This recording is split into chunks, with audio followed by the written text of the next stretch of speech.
Okie dokie. I hope I don't come across as odd because this is weird being recorded. But hi, I'm Tom. Hope you're having a great day. We're going to go over your home inspection report.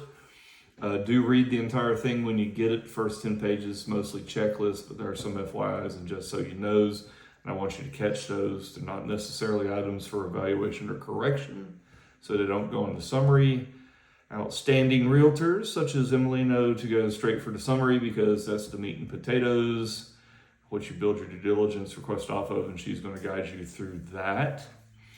But we are going to go over everything in the order that it's in the report.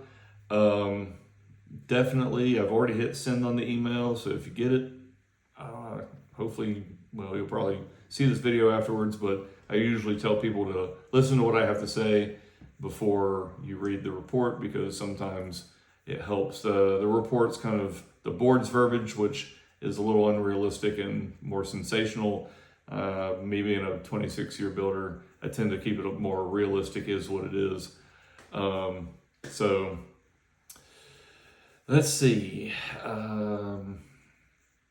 If you see right or left in the report, always orient your mind as if you're looking at the house from the front. It's always right and left. Let's see, there are some pictures in the report. I put pictures if I think it'll help locate, describe, or explain, give an example. If I think a tradesman can understand my statement and know what to do, I don't typically put anything in there for that. I try and keep it simple. There's some things we take with a grain of salt because it is a 54-year-old house. Some things were okay when the house was built. I'm trying to go over my spiel quickly because I know Emily has a reduced or a limited record time before she has to do another video. Anyway, I'm always available to answer questions if you have it after you get everything, and you should be getting everything pretty soon in the email, the paid invoice, the rate on, which was 1.27, so it's good, under 4.0.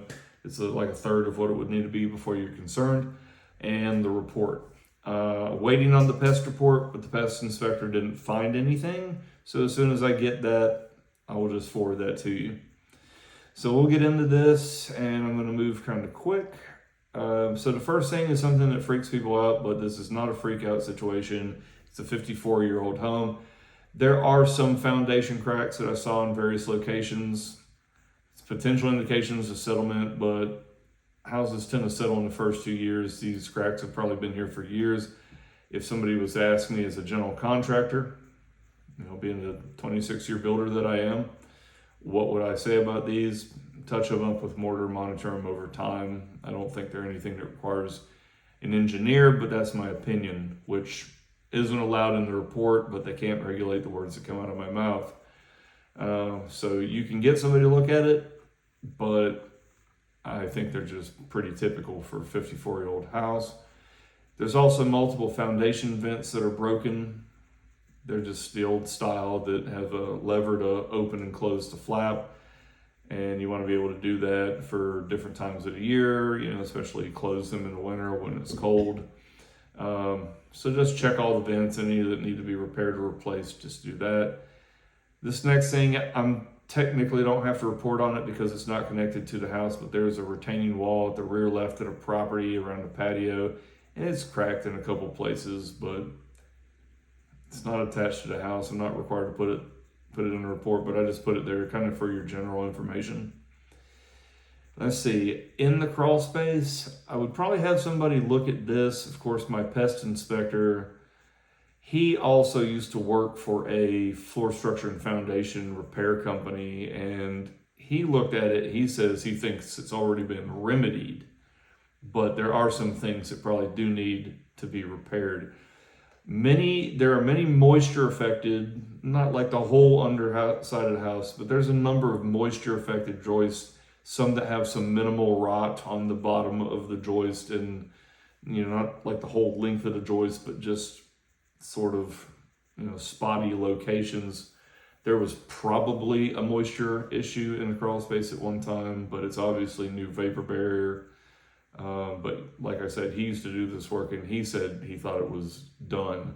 But we did note that there was a joist at the front middle right that was cracked and sagging. And when we get to the interior section, I'll talk more about that, but that may be underneath a part of a floor that you can sort of feel a dip, but we'll talk more about that. There is an improper support at the front right with ground contact. I mentioned the ground contact because it's a wood support, and wood supports can attract wood destroying insects, though we didn't see anything going on there. And it's just not a properly constructed additional girder, and they probably put it into maybe a rest floor bounce, because older homes with long spans of dimensional lumber, they tend to flex more, so they probably put that in there just to stiffen up the floor. But I do recommend evaluation of the floor system and make repairs as needed. And we did note that there were already a number of repairs in there, so it's possible that everything that really needed repaired has been done. I don't particularly like the cracked joist though, and you'll see pictures of those things in the report. There's also fallen insulation in the crawl space. It just needs to be pushed up back into the floor system so you don't have an energy loss potential there. Exterior, there's some vegetation contact with the structure. You want to keep bushes and especially vines from growing against the house, because they can root into the mortar or get behind the siding, and just attract moisture and pest, and will hold moisture and attract pest to the structure and potentially get in, cause damages. See, all penetrations of the walls and foundation should be checked and sealed with silicone. The exterior of this house is actually pretty well sealed and taken care of.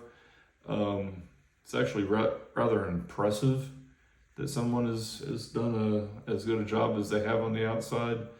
But anything that passes through, be it pipes, wires, vents, conduits, window and door openings in the brick or cladding of the house, just should have some silicone seal around any transitions of materials, just so water does not pass through. See, exterior wood components need to be checked, and paint and caulking touched up is needed to prevent water damage and rot.